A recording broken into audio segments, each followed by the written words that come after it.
Abondance. Pourquoi tu bloques l'argent sans le savoir? C'est ce deuxième sujet que nous abordons aujourd'hui dans ce podcast, Essence et Abondance. Un podcast à voir ou écouter.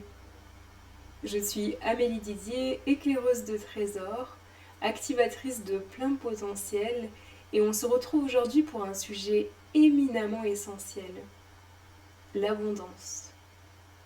Et même s'il qualifie globalement une certaine qualité de vie, au dedans et au dehors, on va plonger au cœur d'un sujet qui va te parler particulièrement, celui de l'argent. Alors, est-ce que tu as l'impression de faire tout ce qu'il faut pour l'abondance et finalement sentir que l'argent bloque? Et si tu bloques l'argent sans t'en rendre compte? C'est cela que nous allons explorer ensemble. Alors déjà, effectivement, à l'inverse de ce qu'on vient de se dire, la question d'abondance, c'est finalement pas qu'une question d'argent. Ça parle beaucoup de ta valeur propre, la valeur que tu t'accordes. Et c'est comme une fréquence, une ouverture du cœur. C'est comment toi, tu te positionnes par rapport au monde, quel est le lien entre toi et l'extérieur, et quel est ce pont, comment tu te relis, quelle est ta relation à l'autre, au monde, à la vie, à l'univers. Parce que finalement, en ouvrant ton cœur, tu ouvres ton cœur au recevoir. Et comme tu le sais, l'univers a quelque chose de éminemment magnétique. Il va te rendre la fréquence de celle que tu aimais. Mais si tu portes des mémoires de peur, de manque, de culpabilité, ton énergie dit non, même si ta tête dit oui. Est-ce que ça te parle déjà ça? Comment ça résonne à l'intérieur? Ensuite, les blocages les plus fréquents. Il y a un côté sacrificiel. Tu associes l'argent à quelque chose de souffrant. Gagner de l'argent, c'est quelque part souffrir, s'oublier, être quelqu'un d'autre. Ça demande énormément d'énergie, comme cette croyance de travailler dur. Et alors, comme une forme d'auto-sabotage, tu viens de te sacrifier. Cet argent-là n'arrive pas à toi, puisqu'il y a cette notion derrière de souffrance dans le fait de gagner de l'argent. Et puis la seconde chose, c'est de vraiment culpabiliser à recevoir. Donner, apporter, cette générosité du cœur, elle te qualifie totalement. Et par contre, recevoir a un côté malaisant, comme si tu prenais aux autres, comme si tu leur prenais quelque chose, comme si tu leur enlevais quelque chose. Et alors, dans cette relation-là, effectivement, tu vas donner, mais très peu recevoir. Et puis, peut-être que tu crois que tu n'es pas prêt, prête, pas légitime.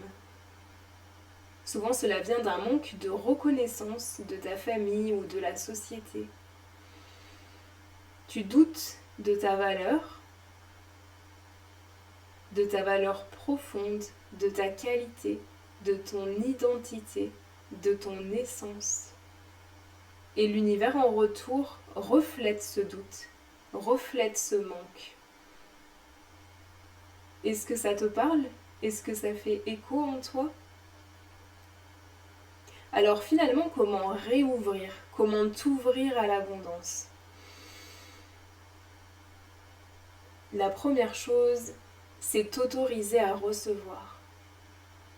Dans cet élan du cœur, dans ce lien à l'autre, dans cette ouverture, qu'on peut d'ailleurs percevoir, ressentir dans sa lignée maternelle, puisqu'à travers notre mère, son énergie, on a goûté à se donner-recevoir.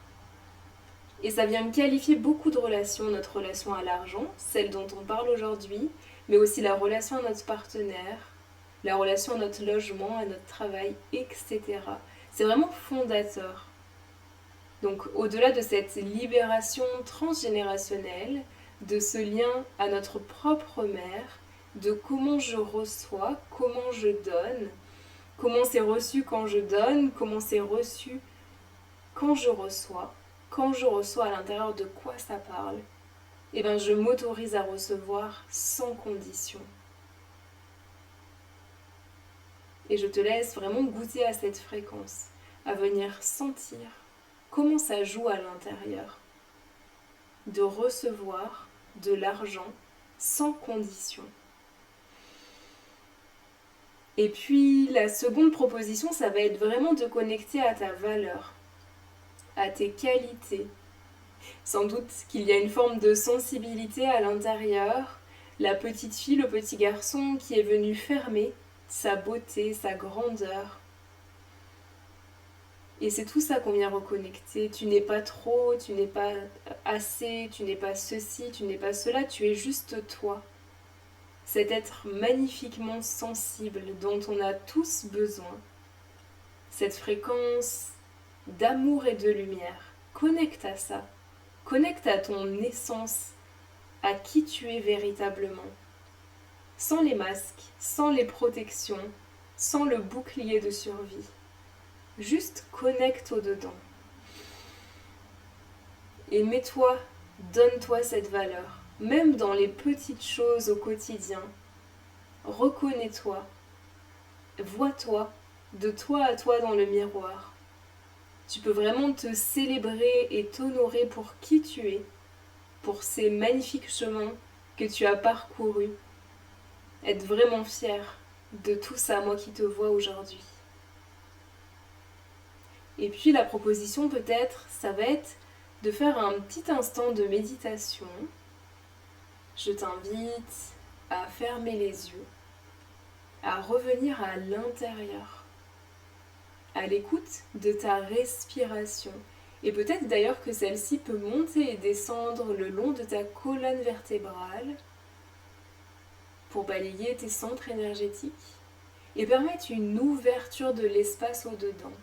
Et puis tu vas pouvoir contacter l'endroit où tu es assis ou allongé pour vraiment sentir ces points de contact et cette reliance au sol, à la terre, à Gaïa, à ce partenaire avec lequel tu peux être en totale sécurité et confiance. Sentir ce cristal intérieur, tous tes cristaux qui viennent se réveiller, s'éveiller, tournoyer. Et ce joli rayonnement intérieur, on vient le connecter au cristal central de la Terre. On fait ce pont au-dedans. Tu peux sentir aussi le battement de ton cœur, sa vibration, le siège de ton âme. Goûter au vivant, à l'élan. Et puis, tu vas pouvoir intérieurement te répéter ce mantra. Je choisis d'ouvrir mes mains et mon cœur à l'abondance sous toutes ses formes. Je choisis d'ouvrir mes mains et mon cœur à l'abondance sous toutes ses formes. Je choisis d'ouvrir mes mains et mon cœur à l'abondance sous toutes ses formes. Goûte à ça, ressens. Sois à l'écoute au-dedans de quoi ça parle, de comment ça connecte. Et respire. Et quand tu le sentiras, je t'invite à revenir ici et maintenant. Après ce premier exercice, cette première ouverture vers l'abondance. J'espère que cette expérience t'aura plu. Je serai ravie de le lire en commentaire. Et si tu as aimé, je t'invite à t'abonner, à partager, à liker. Ça sera la générosité de ton cœur en retour du mien, d'âme à âme. Reste à moi à te souhaiter une magnifique journée, pleine de joie et de beauté. À très vite!